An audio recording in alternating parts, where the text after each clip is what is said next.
श्रीमद् रामायणम।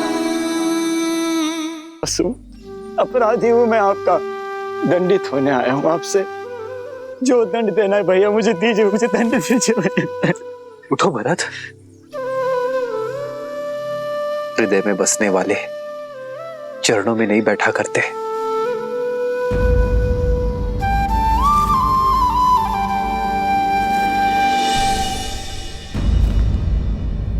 मैं हृदय से लगाने के नहीं बल्कि 100 कोड़े बरसाने के योग्य हूँ। अपराधी हूँ मैं आपका। मुझ पापी के कारण आपको इतनी वेदना भोगनी पड़ी। महलों की शोभा बढ़ाने वाली मेरी भाभी माँ को एक वनवासी का जीवन जीना पड़ा और अपने प्राण से प्रिय लक्ष्मण को इतना कष्ट भोगना पड़ा। मुझे दंड दीजिए भैया, मैं इसी का भागी हूँ, इसी का भागी हूँ मैं।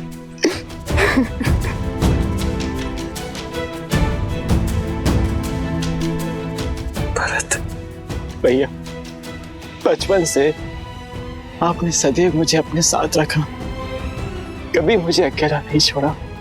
सदैव हर निर्णय में मुझे अपने साथ सम्मिलित किया। एक वृक्ष बनकर मुझे सदैव अपनी छाया में रखा। इस बार बिना मुझे सम्मिलित किए अपनी छाया से दूर कर अकेला छोड़ा है अपने भरत को, अकेला छोड़ा है भैया। भरत,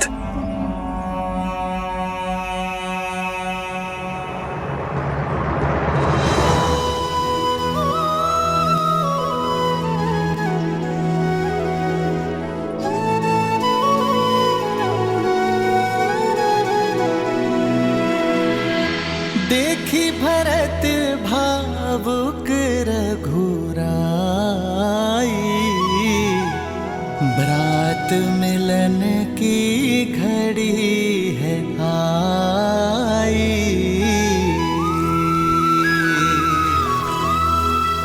प्रेम सहित प्रभु हृदय लगाए, दृश्य मनोरम मन हर्षाए।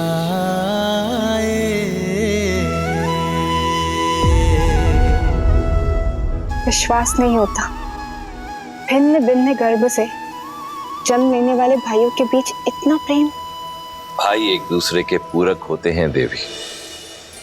जैसे नारायण अपने शेषनाग के बिना, अपने सुदर्शन चक्र के बिना, अपने शंख के बिना अधूरे हैं, उसी प्रकार नारायण रूपी श्री राम भी अपने शेषनाग रूपी लक्ष्मण के बिना, सुदर्शन रूपी शत्रुघ्न के बिना, शंख रूपी भरत के बिना अधूरे हैं।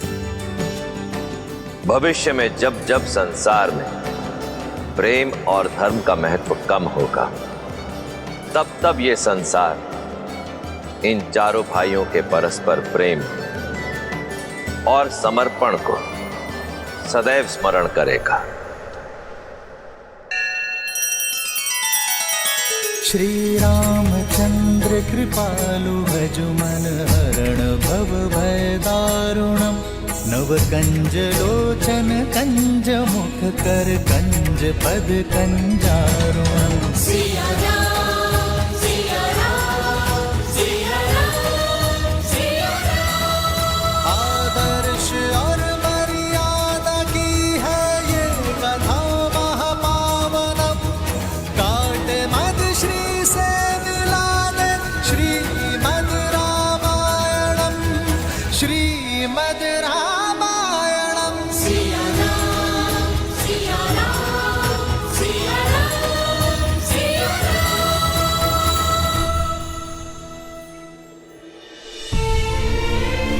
माँ, कितना अभागा हूं मैं। मां शब्द कह तो दिया, किंतु संकट की घड़ी में अपना पुत्र धर्म नहीं निभा पाया। मुझे तो नर्क में भी स्थान नहीं मिलेगा माता। ऐसे अशुभ शब्द ना कहो भरत। अशुभ तो आपके साथ हुआ है माता।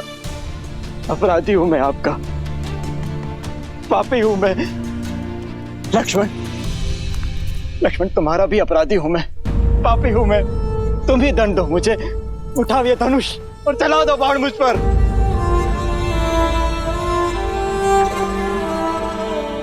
कर दो मुझे दुष्टा कैकई के पुत्र होने की ग्लानि से मुक्त। कलंकित कर दिया उसने मेरा जीवन। भरत,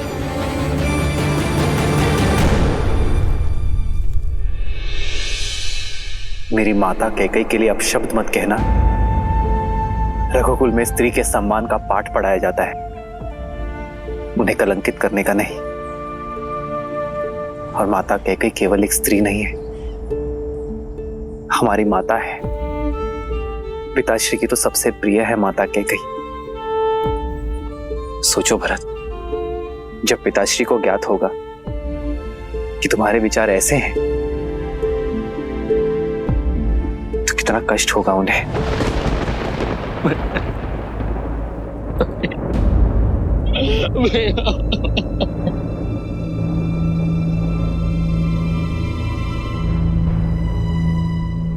भरत, क्या हुआ भरत? मैं हूं ना यहां तुम्हारे पास, अपने भरत के पास। शत्रुघ्न, तुम दोनों को ऐसे विलाप करता देख मेरे मन में अनगिनत कुशंकाएं जन्म ले रही हैं। और तुम दोनों यहां अकस्मात कैसे चले आए? अयोध्या में सब कुछ कुशल मंगल है ना भरत? और पिताश्री कैसे हैं? पिताश्री तो ठीक है ना? उन्हें छोड़कर कैसे आ गए तुम दोनों? पिताश्री, पिताश्री। उत्तर दो भरत, मेरी बात का उत्तर।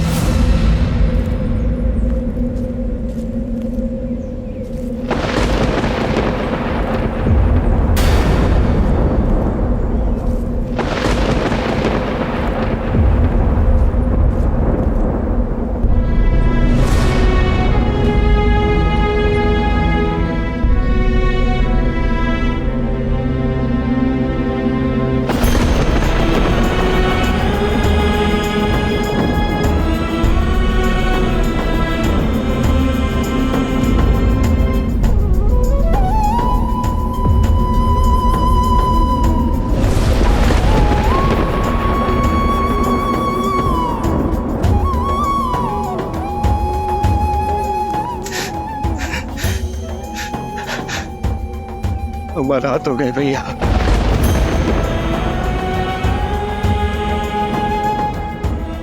हमारा हाथ हो गए।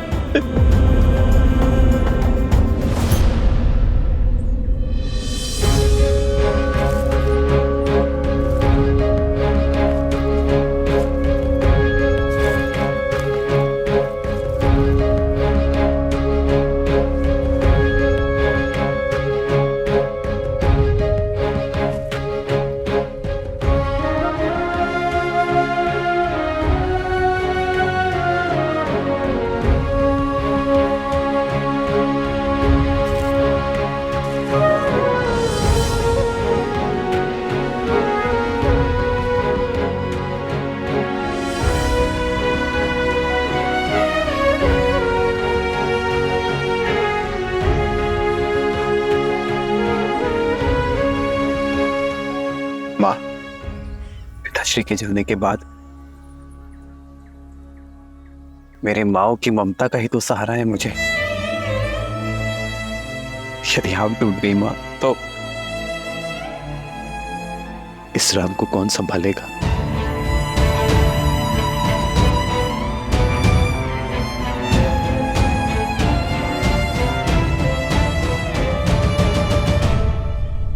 क्या कई मां नहीं आई?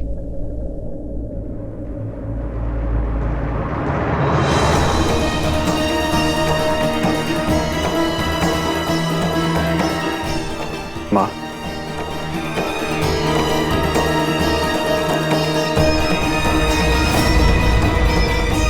मां होने का स्थान और सम्मान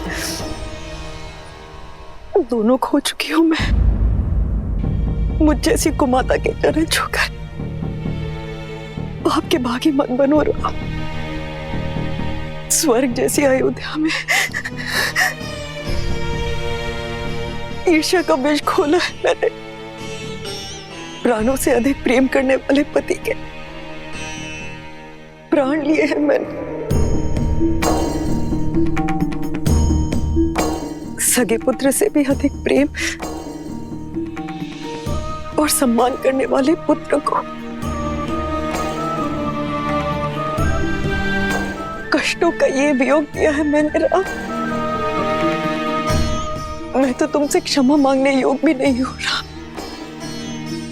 क्षमा मांगने योग्य भी नहीं हो रहा। ऐसा मत कहिए माँ, शतरानी हैं आप। अस्त्र को अग्नि में तपाकर अकाट्य बनाया जाता है, स्वर्ण को तपाकर कुंदन बनाया जाता है। आप तो अपने राम को और सबल बना रही हैं माँ। सब नियति का खेल है माँ। जो आज अशुभ है वो कल शुभ हो जाएगा। यदि आपने अपने राम को चरण स्पर्श करने ना दिए तो आपके राम का जन्म व्यर्थ हो जाएगा मां।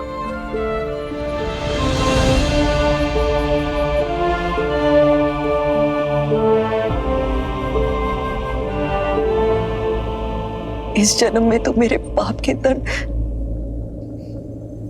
असीमित है राम।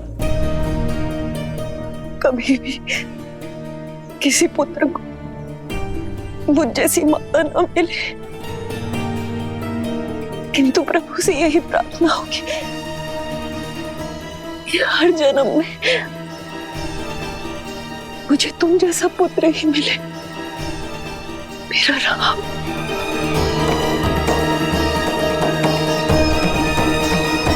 राम,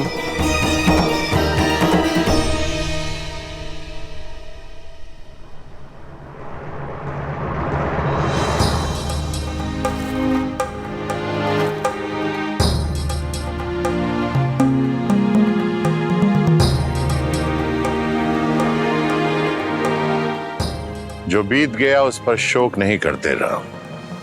शोक जितना बड़ा है उससे कहीं बड़ा दायित्व भी है। महाराज दशरथ के ज्येष्ठ पुत्र होने के नाते पिंडदान और अस्थि विसर्जन करो।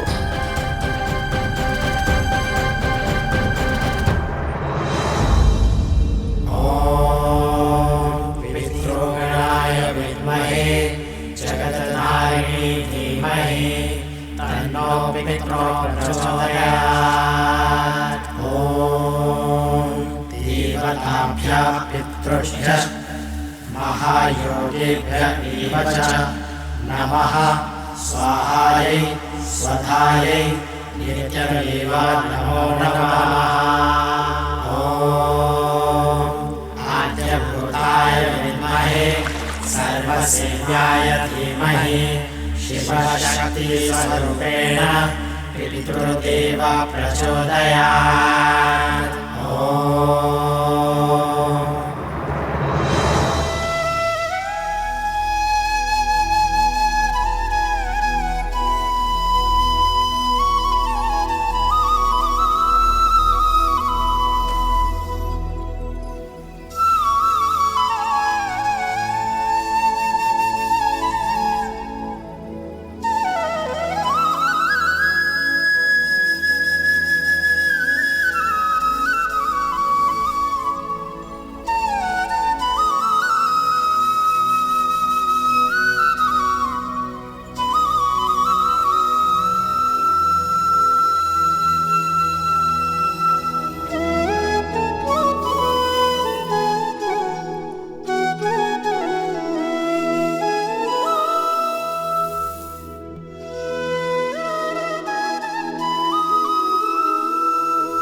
अपना ध्यान रखना। जी पिताश्री, मैं अपना और अपने भाइयों का ध्यान रखूंगा।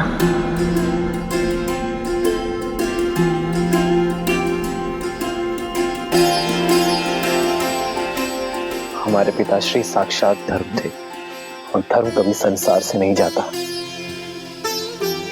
वो हम सब में अंश बनकर, अयोध्या का मान बनकर, रघुकुल की रीत बनकर।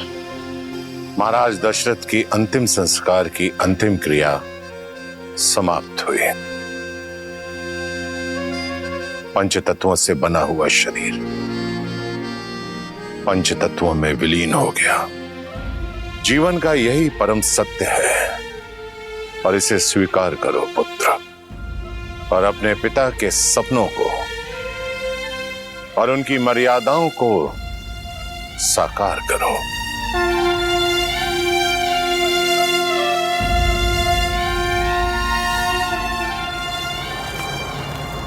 प्रणाम आचार्य। प्रणाम श्री राम। मिथिला नरेश, महाराज जनक पधार चुके हैं।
महाराज दशरथ के ध्यान से जितनी विचलित अयोध्या है, उतनी ही शोकाकुल मिथिला भी। महाराज की धर्मपरायणता, उनका शौर्य, उनकी नीतिबद्धता युगों युगों तक स्मरण की जाएगी। अयोध्या और मिथिला को गौरवान्वित करेगी।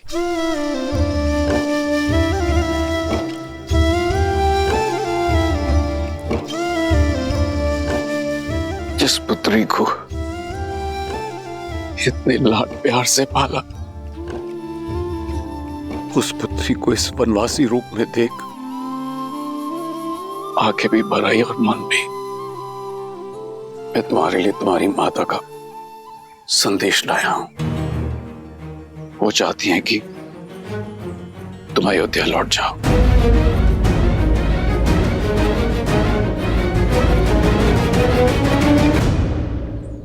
और वहां अपनी बहनों के साथ महल में रहो, यहां वन में नहीं।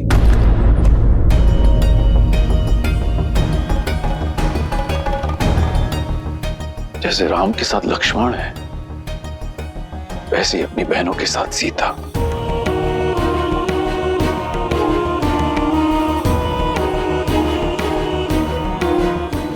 राम, माता सुनैना ने आपसे प्रार्थना की है। महाराज जनक, मेरे साथ वन का कष्ट भोगना सीता की अपनी इच्छा थी और मैं उस इच्छा का सम्मान करता हूं। किंतु आज यदि सीता अयोध्या लौटना चाहे तो मैं उस इच्छा का भी उतना ही मान रखूंगा।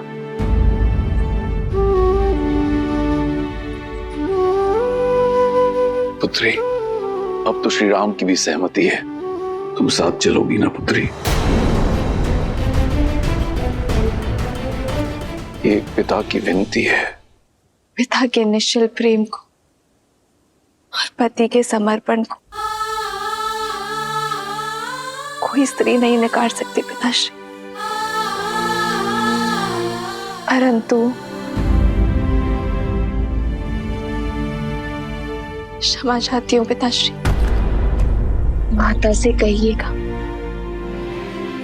यदि ये प्रस्ताव जानकी के सामने आता तो उनकी पुत्री कभी मना नहीं करती, किंतु ये प्रस्ताव श्री राम की धर्मपत्नी अयोध्या की कुलवधू के सामने आया है, जिसका धर्म कहता है कि इस विषय में श्री राम का आदेश भी ना मानो।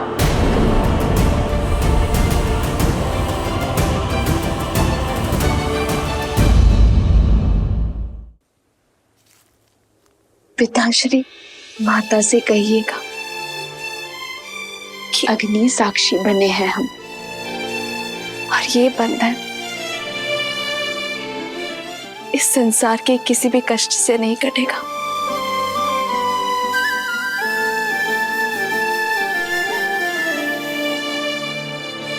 पुत्री, तुम्हारा ये समर्पण स्त्री जाति के लिए एक उदाहरण स्थापित करेगा। सुख तो साथ मिलकर सभी भोगते हैं, किंतु जो साथ मिलकर कष्टों में आनंद ढूंढे वही सच्चे दंपति हैं।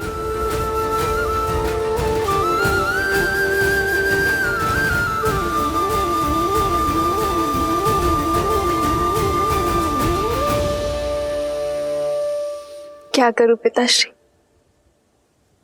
आपने संस्कार ही मुझे ऐसे दिए हैं। आपके संस्कारों का अंकुर ही तो मेरे व्यक्तित्व का वृक्ष है पिताश्री।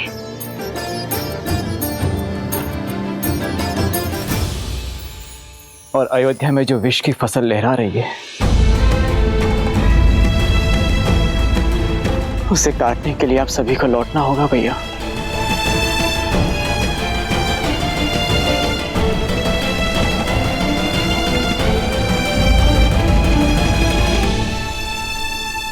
श्रीमद् रामायणम्। अयोध्या में जो विष की फसल लहरा रही है,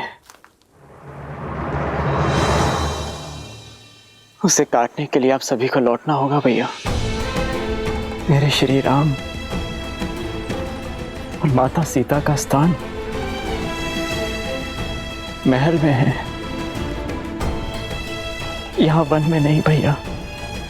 मेरी विनती अस्वीकार मत कीजिए, मेरे साथ अयोध्या लौट चलिए भैया।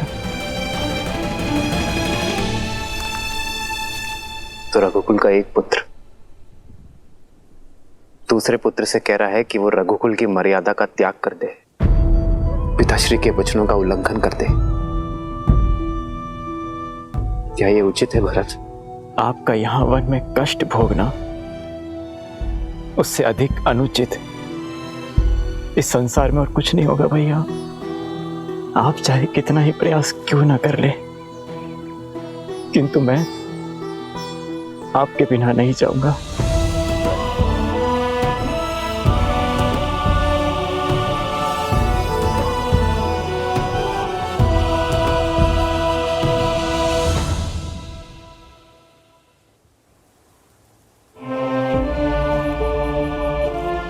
महाराज जनक,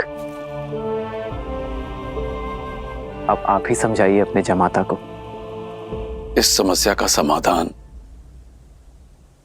केवल तर्क से लिया जा सकता है। कल प्रातःकाल सभा में लोकमत, ऋषिमत, वेदमत और धर्म के अनुसार राम के अयोध्या लौटने का निर्णय लिया जाएगा। यह हमारा सौभाग्य है कि यह समस्या महाराज जनक की उपस्थिति में उत्पन्न हुई है। अब राजा और ऋषि होने के नाते कल सभा में इस धर्म संकट का धर्म संगत निर्णय महाराज जनक ही निकालेंगे।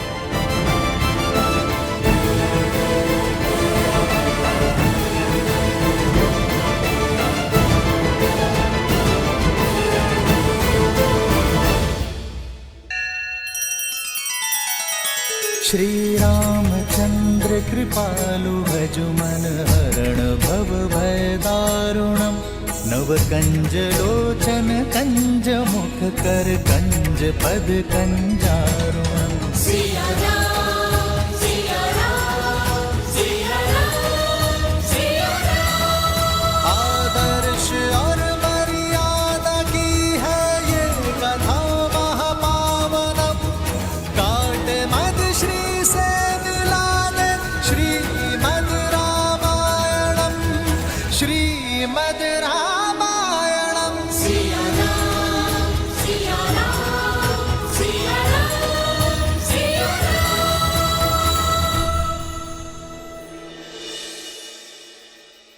वचन दीजिए मुझे मां, वचन दीजिए मुझे कि कल सभा में आप मेरा पक्ष लेंगी, राम भैया को अयोध्या वापस चलने के लिए कहेंगी। पिता की छाया के जाने के बाद पिता समान राम भैया की छाया से मुझे वंचित नहीं करेंगी मां, वचन दीजिए मुझे।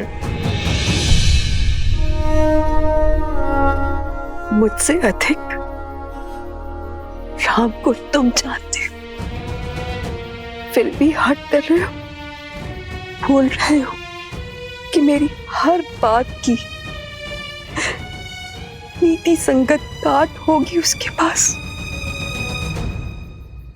जानता हूं मां, किंतु राम भैया को अपने साथ ले जाने का प्रयास अंत तक करूंगा मैं, अंत तक करूंगा मैं।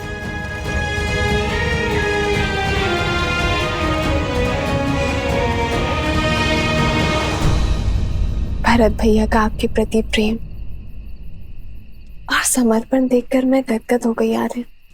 भरत का समर्पण इतना पवित्र है, इतना पावन है कि कभी कभी मुझे भय लगता है सीता, कि उसकी प्रेम की पवित्र धारा में मैं कहीं बह ना जाऊं।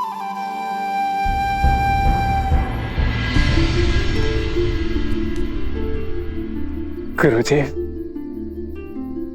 मैं तो अपने श्री राम का एक तुच्छ दास हूं, और दास अपने स्वामी से आग्रह कर सकते हैं, उन्हें आदेश नहीं देते, किंतु आप गुरु हैं उनके, वो आपके आदेश को नहीं टाल सकते। गुरुदेव, इस भिक्षुक की झोली भर दीजिए। आप ही है जो मेरे राम भैया को मेरे साथ चलने के लिए कह सकते हैं, अयोध्या का गौरव लौटा सकते हैं।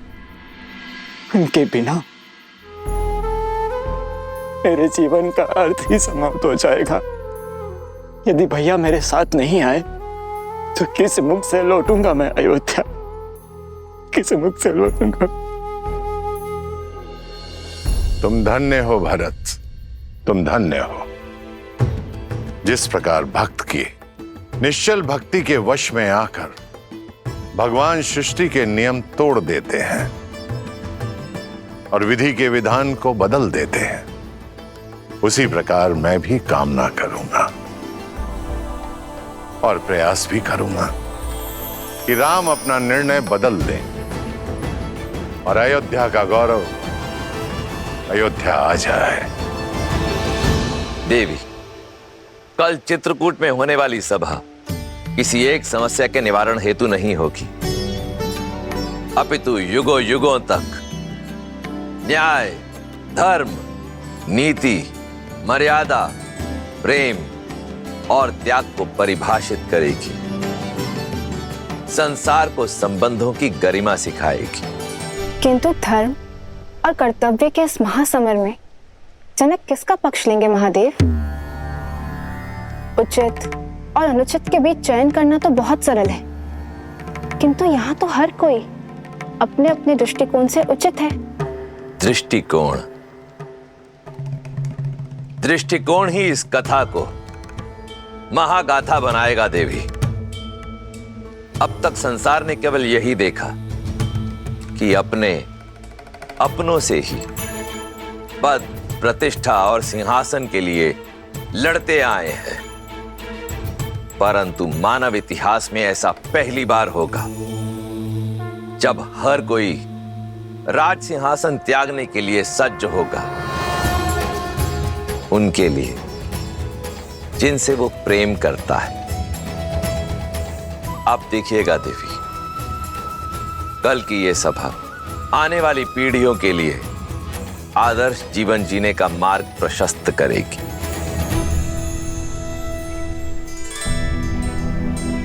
भैया, मैं और अयोध्या की संपूर्ण प्रजा गुरु वशिष्ठ और ऋषि जबाली के साथ आपसे पुनः अयोध्या लौटने की विनती करने आए हैं। अयोध्या पर कृपा करें भैया, हम सब पर कृपा करें। ये वनवासी का जीवन अब छोड़ दीजिए। माता सीता और मेरे प्रिय लक्ष्मण के साथ घर आ जाइए। अयोध्या का राजभार संभालिए भैया। जिनका तर्पण हमने कल किया है वो केवल हमारे पिताश्री नहीं है भरत,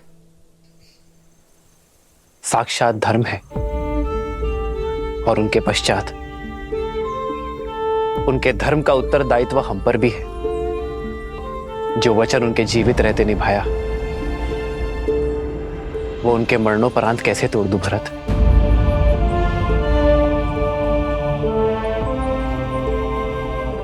रघुकुल रीत की बेड़ियों से केवल मैं नहीं, तुम भी बंधे हो। जाओ भरत, अयोध्या का राज सिंहासन तुम्हारी प्रतीक्षा कर रहा है। भैया, प्रतीक्षा तो केवल आपकी है उस सिंहासन को। मैं तो केवल परीक्षा दे रहा हूं। जिस गर्भ से जन्म लिया उस पर आरोप लगाना पाप है, किंतु जो महारानी कैकेयी ने किया वो महापाप है। और उनके अपराध का दंड हम सब क्यों भोगे? हम सब क्यों अपने राजा राम की छत्र छाया से वंचित रहे? उचित कह रहे हैं कुमार भरत। दंड तो महारानी कैकेयी को मिलना चाहिए। दंड मिलना चाहिए। दंड मिलना चाहिए। दंड मिलना चाहिए। दंड मिलना चाहिए। अवश्य ही हमारे दिवंगत पिता धर्म के सूर्य थे, किंतु ग्रहण का दोष तो सूर्य पर भी लगता है भैया। और उस ग्रहण को मिटाने आपको स्वयं सूर्य बनकर अयोध्या आना होगा भैया। मैं संपूर्ण तैयारी के साथ आया हूं। गुरु वशिष्ठ आपका राज्यारोहण करने के लिए सज्ज हैं और हम सबके नेत्र बस आपके निर्णय पर टिके हैं।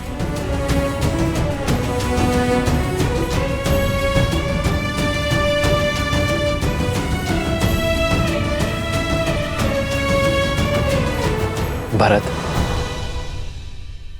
भ्रातृ प्रेम और समर्पण की पराकाष्ठा स्थापित की है तुमने, किंतु मैं तुम्हारा प्रस्ताव स्वीकार नहीं कर सकता।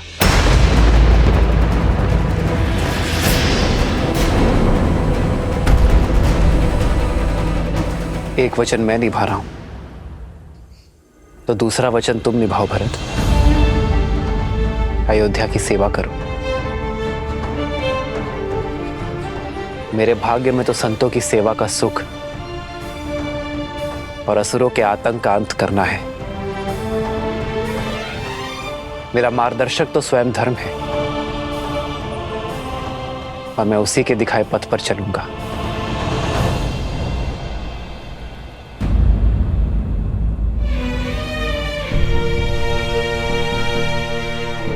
तुम्हारी माता होने के नाते, अयोध्या की महारानी होने के नाते कुछ कहने का, कुछ मांगने का अधिकार नहीं है मुझे, किंतु एक अपराधी होने के नाते मैं कुछ कहना चाहती हूँ। राम, ये सब कुछ मेरे कारण हुआ है।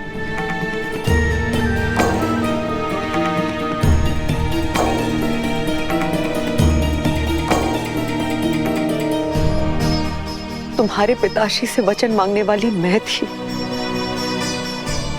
आज तुम तीनों वन में हो, मेरे कारण आज मैं कैकेयी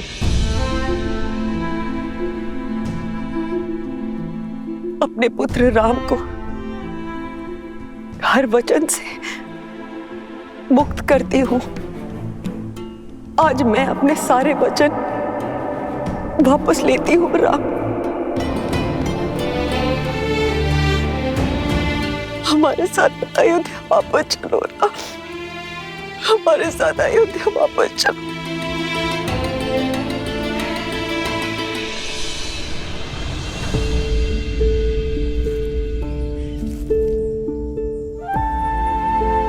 बहुत देर हो चुकी है मां। वचन वापस लेंगे किससे? उन पिताश्री से जो अब रहे ही नहीं। ये अधिकार भी केवल उन्हीं के पास था मां। मेरे अधिकार में तो केवल उनकी इच्छा का पालन करना है। आप ही बताइए मां, अयोध्या लौटकर मैं रघुकुल की रीत को धूमिल कैसे कर सकता हूं? किस राजा के वचन की बात कर रहे हो तुम राम? एक राजा के लिए राजधर्म ही सर्वोपरि होता है राम। तुम्हारे पिता महाराज दशरथ अपने अंतिम समय में एक स्त्री के मोह में आकर अपनी मति गंवा चुके थे। बुद्धि भ्रष्ट हो गई थी उनकी। उनके वचन को महत्व नहीं दिया जा सकता। ऋषि जबाली, आप भूल रहे हैं कि महाराज दशरथ मेरे पिता भी हैं। आपका सम्मान करने का यह अर्थ नहीं कि मैं अपने पिताश्री के लिए अपमान सहूंगा। मेघों का काम है धरा पर अमृत बरसाना, और कई बार अतिवृष्टि हो जाने पर मेघों का दिया जल आकाश में उछाला नहीं जाता, उन्हें स्वीकार किया जाता है ऋषि जबाली। जिनके धर्म और नीति परायणता की सौगंध स्वयं देवता भी खाते हैं, उनके प्रजा और पुत्र होने के नाते मैं उनके वचन को लज्जित नहीं करूंगा, अपना कर्तव्य निभाऊंगा। पुत्र धर्म की नहीं, राज्य धर्म की बात करो कुमार। अयोध्या को तुम्हारी आवश्यकता है, तुम्हारी प्रजा को तुम्हारी आस है। वचन निभाने की नीति के बदले अपनी प्रजा को आहुति मत दो। वचन से बड़ा राज्य होता है। राज्य, वचन से बड़ा यदि राज्य है तो उन पितामह हरिश्चंद्र को देव मानकर क्यों पूजा जाता है ऋषि जबाली, जिन्होंने अपना वचन निभाने के लिए अपना राज्य, अपनी पत्नी, यहां तक कि अपने पुत्र का भी त्याग कर दिया। उन्होंने काशी के शमशान में चिताओं के लिए लकड़ियां इकट्ठा करने का कार्य किया जिन्होंने, वो राजा ही क्या ऋषि जबाली, जो अपने मुख से निकले शब्दों का मोल ना समझे। यथा राजा तथा प्रजा, प्रजा राजा के पदचिन्हों पर चलती है ऋषि जबाली। यदि मैंने अपना धर्म ना निभाया तो कल अयोध्या की प्रजा भी अधर्म के पथ पर चल निकलेगी। अपने वंश के लिए तुम्हारा समर्पण अविश्वसनीय है। राजा हरिश्चंद्र ने भी अपना दिया हुआ वचन निभाया था, अपने पिता का नहीं। वचन महाराज दशरथ ने दिए हैं, तुमने नहीं। सच्चा धर्म प्रजा की इच्छा में है और उन्हें केवल राम चाहिए। अब किसे चुनोगे, राम, धर्म या धर्म? ऋषि जबाली उचित कह रहे हैं, लौट जाइए राम। श्री राम को अयोध्या लौटना ही चाहिए। हाँ हाँ लौटना चाहिए, हाँ हाँ लौटना चाहिए, हाँ हाँ लौटना चाहिए, हाँ हाँ लौटना चाहिए।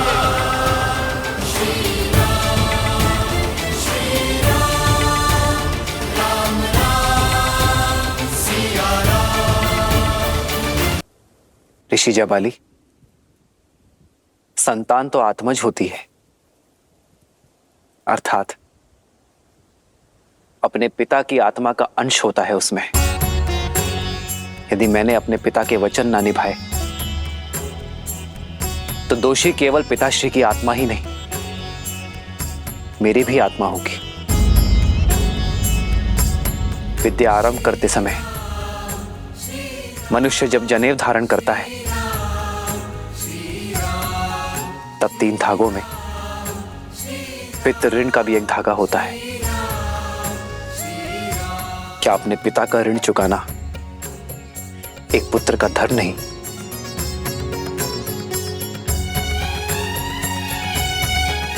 उत्तर दीजिए ऋषि जवाली। राजा प्रजा का सेवक होता है राम, और तुम्हारा धन प्रजा की ओर है। यदि मेरी बात पर विश्वास नहीं है तो पूछो यहां पर उपस्थित हर एक अयोध्यावासियों से। कहिए, क्या मत है आप लोगों का? राम को क्या चुनना चाहिए, सिंहासन या फिर वनवास? सिंहासन। सिंहासन, सिंहासन, सिंहासन, सिंहासन, सिंहासन, सिंहासन। सिंहासन स्वीकार किया है ना मैंने, पुत्र धर्म का सिंहासन, ऋषियों के उद्धार का सिंहासन, मर्यादा का सिंहासन। अब प्रजा अपना धर्म निभाए, क्योंकि धर्म की बेड़ियों से कोई स्वतंत्र नहीं होता। जिस प्रकार एक राजा का धर्म होता है अपनी प्रजा की रक्षा करना, उसी प्रकार प्रजा का धर्म होता है अपनी राजा के आज्ञा का पालन करना, उनका सम्मान करना। ये मेरे पिताश्री के वचन थे कि मेरा भाई भरत अयोध्या का राजा बने, अयोध्या का राजपाट संभाले। और रही बात अयोध्या का सर्वश्रेष्ठ राजा बनने की,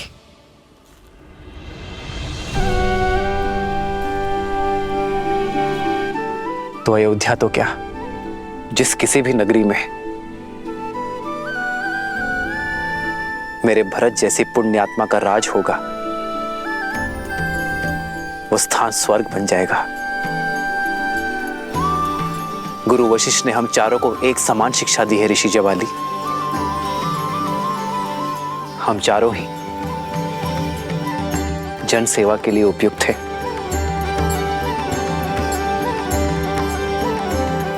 ऋषि जवाली, मैं आपसे और मेरी प्रिय अयोध्या की प्रजा से पूछता हूं, क्या आप में से किसी को भी मेरे भरत के नेतृत्व, उसके राज कौशल पर संदेह है? मेरे पिताश्री महाराज दशरथ की रक्त की योग्यता पर संदेह है?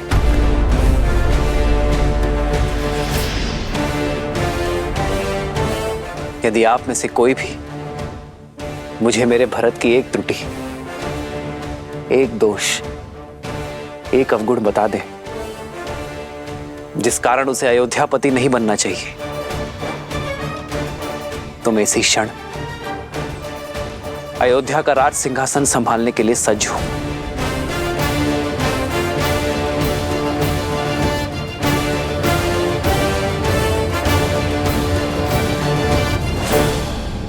मैं हार गया गुरु वशिष्ठ। सारे जगत पर प्रश्न उठाकर निरुत्तर कर देने वाले जवाली के पास अब कोई तर्क नहीं बचा है जो राम की बात काट सके।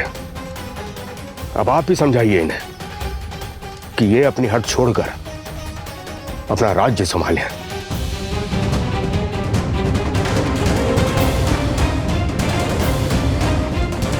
भरत और आप सबकी भांति राम के सामने एक याचक बनकर आया, और याचक को केवल अपना स्वार्थ साधना होता है।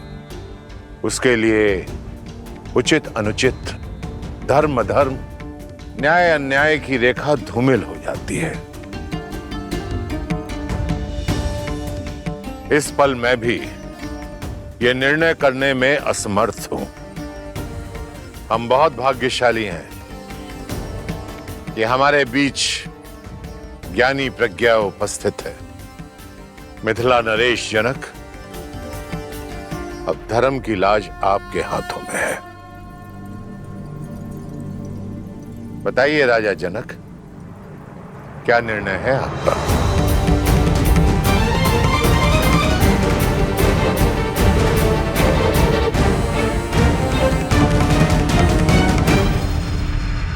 श्रीमद् रामायणम। मिथिला नरेश जनक, अब धर्म की लाज आपके हाथों में है। आप जो भी निर्णय लेंगे हम सभी को बाध्य है।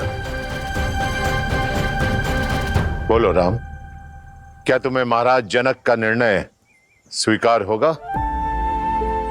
आचार्य, आप केवल हमारे गुरु ही नहीं, पिता तुल्य है हमारे। आप धर्मात्मा हैं। आप जो भी निर्णय लेंगे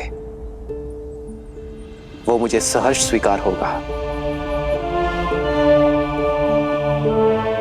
भरत, तुम्हें तो कोई आपत्ति नहीं है?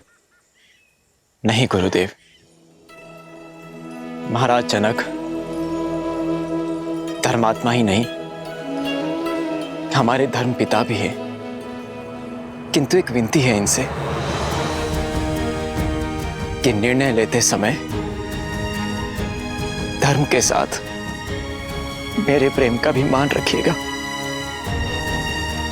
बताइए राजा जनक, क्या निर्णय है आपका?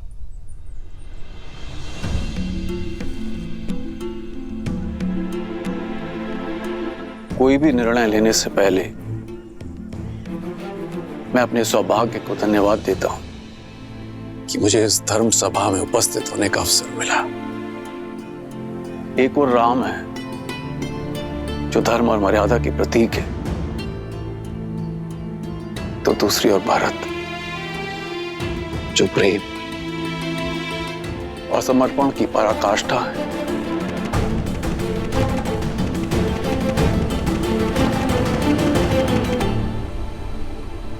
हे महादेव, ये निर्णय कठिन है। मुझे सद्बुद्धि देना, प्रेरणा देना, ताकि मैं उचित निर्णय ले सकूं। हर हर महादेव।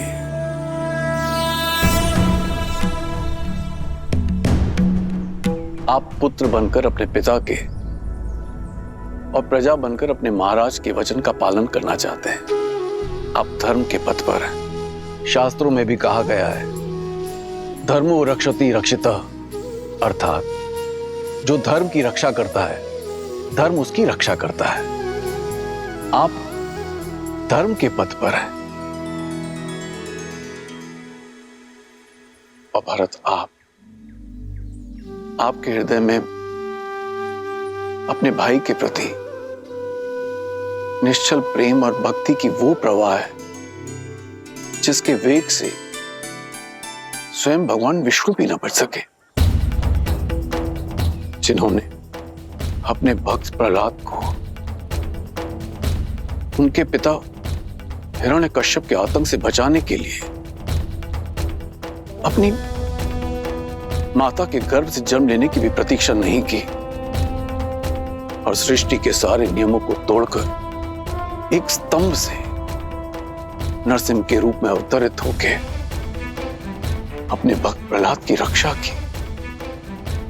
ये कर्म ही धर्म पर निश्चल प्रेम की विजय का सूचक है।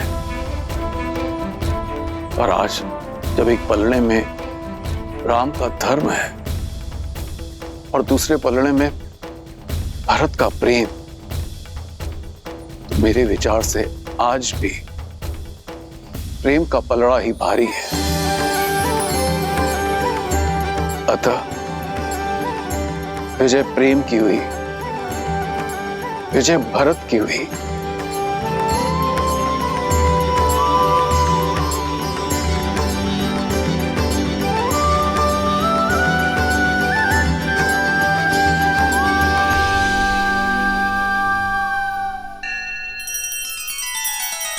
श्री रामचंद्र कृपालु भजु मन हरण भव भय दारुणम नव कंज लोचन कंज मुख कर कंज पद कंजारुणम। सिया राम सिया राम सिया राम सिया राम। आदर्श और मर्यादा की है ये कथा महापावनम।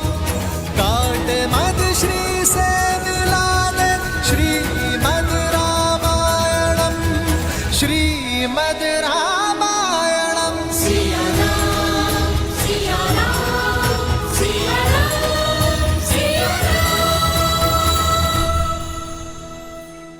इसका अर्थ है कि मैं अपने भैया को अयोध्या ले जा सकता हूं, अपनी इच्छा पूर्ण कर सकता हूं। किंतु प्रेम के भी अपने कुछ नियम होते हैं कुमार। प्रेम में पहले उनके विषय में सोचा जाता है जिनसे हम प्रेम करते हैं।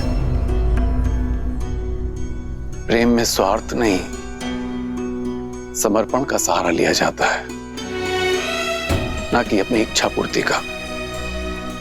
इसीलिए मेरा परामर्श आपसे यह है कि आप निस्वार्थ भाव से, निश्चल प्रेम से स्वयं श्री राम से पूछें कि उनका निर्णय क्या है, उनकी प्रसन्नता किसमें है। फिर वो जो भी निर्णय लें उसे आप प्रेम पुष्प की तरह हृदय से स्वीकार करें। यही मेरा परामर्श है और यही मेरा निर्णय भी।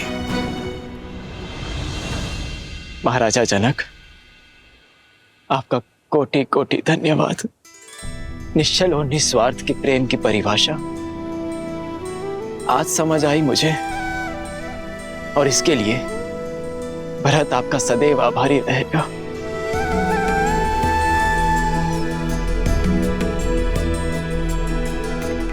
अब तक तो केवल अपने कर्तव्य और कीर्ति की समझ थी मुझे, किंतु उचित और अनुचित का बोध अब समझ आया। मेरे भैया ने अपने पिताश्री के वचनों का पालन करना स्वीकार किया, किंतु इन्हें मेरी भी एक इच्छा स्वीकार करनी होगी, और ये मेरा निर्णय है। या तो भैया सिंहासन स्वीकार करें या मैं मृत्यु का आलिंगन करूंगा।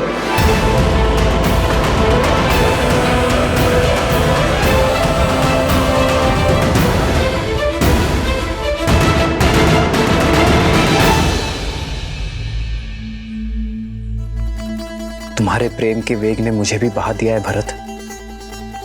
तुम मुझे अयोध्या के राज सिंहासन पर बैठते देखना चाहते हो ना, तो वही सही। तुम्हारी प्रसन्नता के लिए मुझे वो भी स्वीकार है। सच भैया? हाँ भरत, किंतु पिताश्री के वचन को झुठलाने का साहस मुझ में अब भी नहीं है। मुझे 14 वर्ष का वनवास काट कर आने दो भरत। उसके बाद मैं तुमसे अयोध्या का राज सिंहासन स्वीकार कर लूंगा। तब तक अयोध्या का भार तुम्हारा हुआ मेरे भाई। आप महान हैं भैया, आप महान हैं। आपने अपने धर्म और मेरे प्रेम दोनों का मान रख लिया। कदाचित मेरे लिए इन पापों का यही दंड है कि 14 वर्षों तक आपके वियोग की असहनीय पीड़ा को मुझे सहना होगा भैया।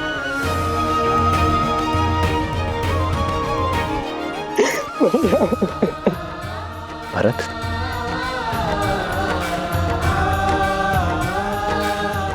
क्या हृदय भी कभी शरीर से भिन्न होता है भरत?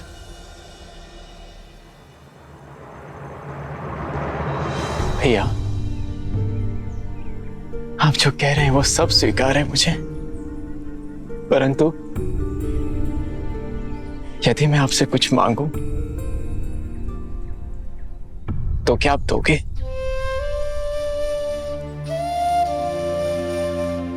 मेरे प्रिय भरत के लिए तो मेरे प्राण भी न्यौछावर है। बोलो भरत, क्या मांगना चाहते हो तुम? मुझे बस अपनी चरण पादुकाएं दे दीजिए।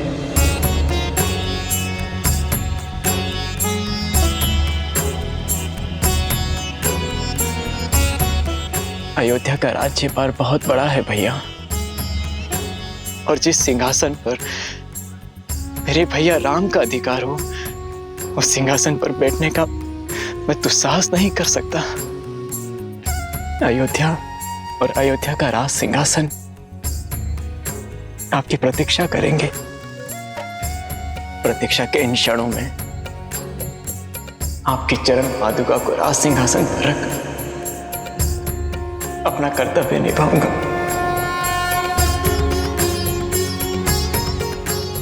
आपके पग धर्म के पथ पर है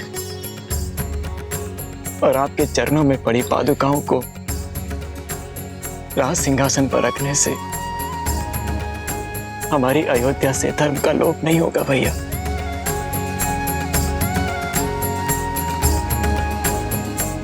भरत, तुम्हारा ये भातृ प्रेम अमर रहेगा।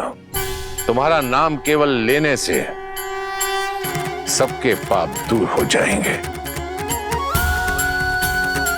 उनके मन से द्वेष, ईर्ष्या और लोभ की भावना हमेशा हमेशा के लिए समाप्त हो जाएगी।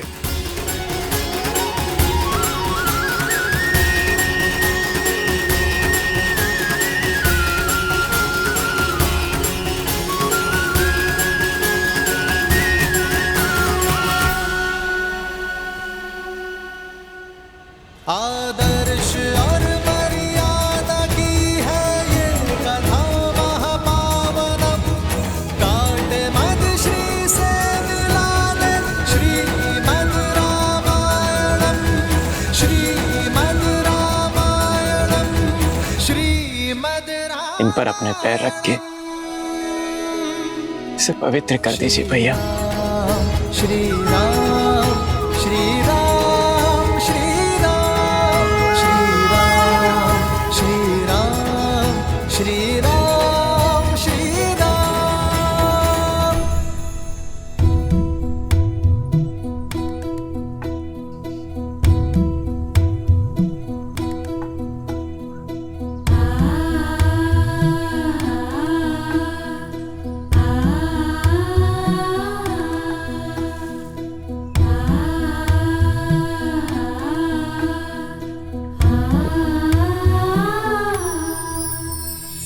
राम भक्त ले चला रे राम की निशानी, राम भक्त ले चला रे राम की निशानी। शीश पर खड़ाऊ अखियों में पानी, राम भक्त ले चला रे राम की निशानी। आपके आदेश का पालन कर रहा हूं भैया। न जाने किस जन्म का दंड भोगूंगा मैं इन 14 वर्षों के वियोग में, किंतु स्मरण रहे 14 वर्ष, केवल 14 वर्ष। यदि एक क्षण भी अयोध्या लौटने में आपने विलंब किया तो अपने प्रिय भरत के निर्जीव शरीर से भेंट करेंगे आप।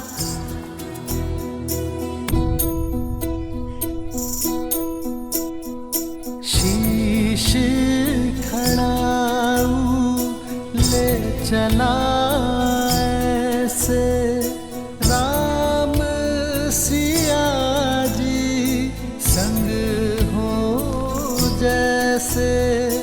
शीश खड़ाऊ ले चला ऐसे राम सिया जी संग हो जैसे। अब इनकी छाँव में रहेगी राजधानी, राम भक्त ले चला रे राम की निशानी, राम भक्त ले चला रे राम की निशानी।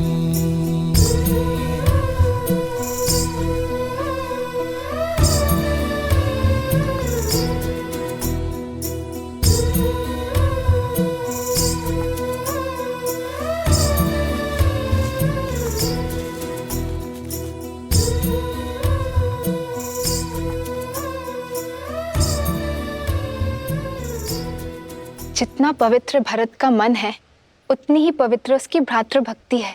भक्ति क्या है भक्ति? देवी, भक्ति वास्तव में एक व्यक्ति का दूसरे व्यक्ति के प्रति विश्वास ही तो है। वो विश्वास जिसे समय और परिस्थिति बदल ना पाए। भरत की श्री राम के प्रति भक्ति, धर्म और सत्य के प्रति विश्वास, इसी का उदाहरण है वो विश्वास जिसके लिए व्यक्ति अपनों से, संसार से, यहां तक कि स्वयं से भी लड़ जाए। भरत की श्री राम के प्रति भक्ति, उनके प्रति विश्वास ही भरत को आदर और सम्मान की मूर्ति बना देता है। सत्य कहा आपने। ऐसे प्रेम का भला कोई शत्रु कैसे हो सकता है? भरत से बड़ा भक्त इस संसार में कोई अन्य हो ही नहीं सकता। सत्य कहा आपने देवी। वास्तव में इस संसार में भरत से बड़ा और कोई भक्त नहीं, सिवाय एक के। अर्थात जहां एक और भरत ने श्री राम की सेवा के लिए अपना समस्त जन्म दिया, वहीं कोई और भी था जिसने केवल श्री राम की सेवा के लिए जन्म लिया, जो भक्ति में भरत से कम नहीं था और बल और साहस में इस ब्रह्मांड में अद्वितीय था। कौन है वो? पहेलियां मत बुझाइए। पहेलियां नहीं देवी, ये सत्य है। भरत से बड़ा राम भक्त यदि कोई है तो वो केवल शिव है। और यही कारण है कि मेरे एकमात्र अंशावतार ने राम काल में ही धरती पर जन्म लिया, ताकि वो श्री राम और रावण की इस महान गाथा का अभिन्न अंग बन सके। अंशावतार? हाँ देवी, मेरा अंशावतार, जिसे ये संसार कभी प्रेम से, कभी भय से, तो कभी भक्ति से, भिन्न भिन्न नामों से पुकारेगा।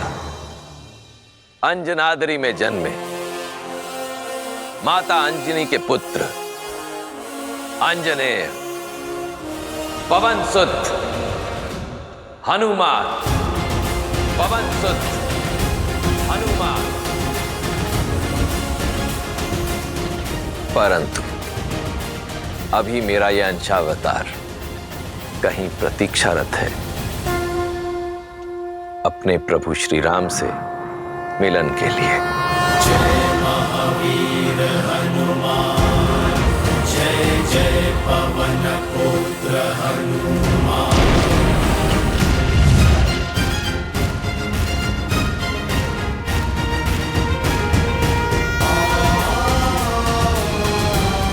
राम राम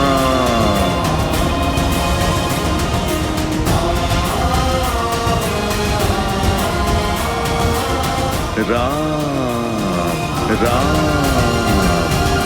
बजरंग बली हनुमान, जय जय महाबली हनुमान।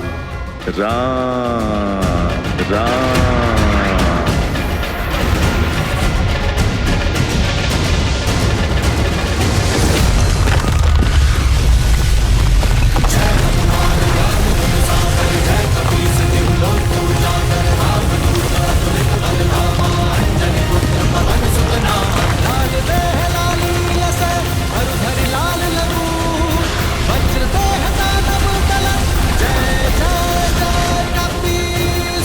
लगता है कोई भूचाल आया है। ये महाराज सुग्रीव के सेनापति हनुमान किसी भूचाल से कम है क्या?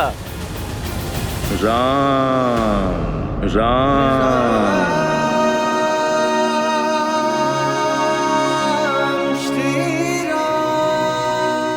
लगता है अपना सुध खो बैठे हैं हनुमान जी। राम नाम के किसी मनुष्य को अपना आराध्य मान चुके हैं। राम राम। और ये एकांत में कर क्या रहे हैं?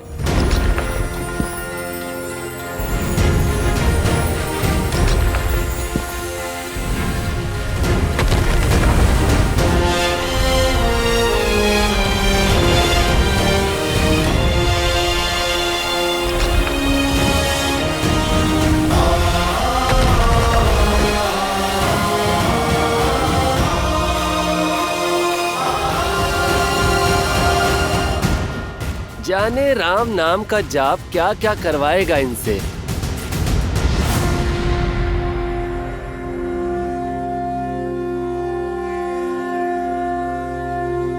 राम राम।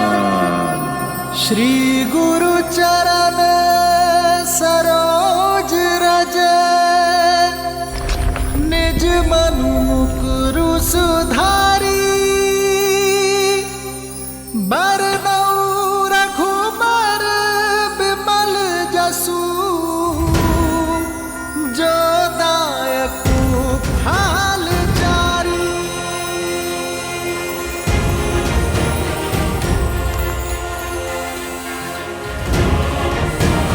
जय महावीर हनुमान, जय जय पवन पुत्र हनुमान, बजरंग बली हनुमान, जय जय महाबली हनुमान।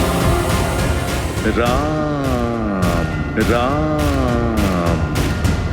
जय हनुमान ज्ञान गुण सागर, जय कपीस तिहु लोक उजागर, रामदूत अतुलित बल धामा, अंजनी पुत्र पवन सुत नामा। राम